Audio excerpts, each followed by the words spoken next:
Je déteste Picasso.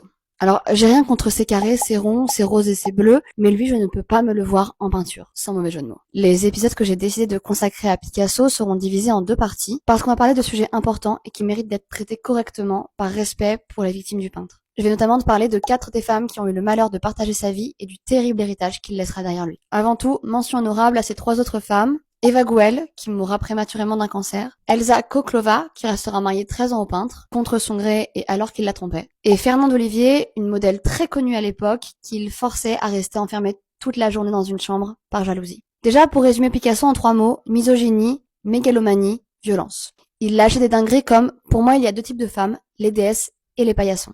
Ou alors « Même si ça fait mal, c'est l'amour le plus pur. J'ai déjà envie de vomir ».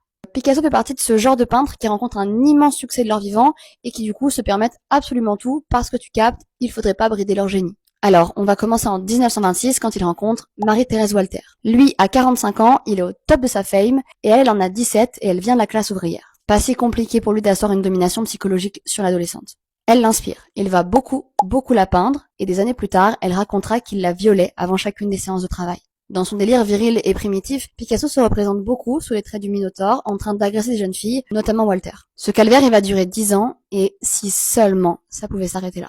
Mais non, en 1936, Picasso next Walter est l'enfant qu'il lui a fait pour la remplacer par Dora Maar, 28 ans, photographe. Elle est talentueuse, elle est indépendante, c'est la girl boss. C'est à elle qu'on doit l'une des œuvres les plus emblématiques de Picasso, Guernica, Crary le gars était résistant, MDR. Il a juste écouté les conseils de sa meuf. Mais malheureusement, comme pour Walter, Picasso va aussi détruire Dora Maar. D'abord, il fait d'elle sa photographe officielle et quand elle ne travaille plus que pour lui, il la vire. Ensuite, il l'incite à arrêter la photographie pour se mettre à la peinture, ce qu'elle fera assez logiquement moins bien que lui. En quelques années à ses côtés, elle se retrouve privée de ses revenus, de sa reconnaissance et de sa notoriété. Bonus, le peintre la frappe, parfois jusqu'à la perte de connaissance. Ce tableau très connu par exemple, La femme qui pleure, c'est Dora Maar.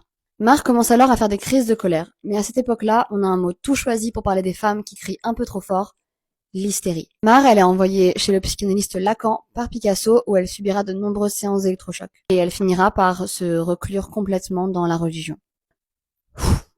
Je vais m'arrêter là pour ce premier épisode. C'est un sujet qui est lourd mais nécessaire et j'espère vous retrouver pour l'épisode 2 la semaine prochaine. N'hésite pas à t'abonner pour ne pas rater nos autres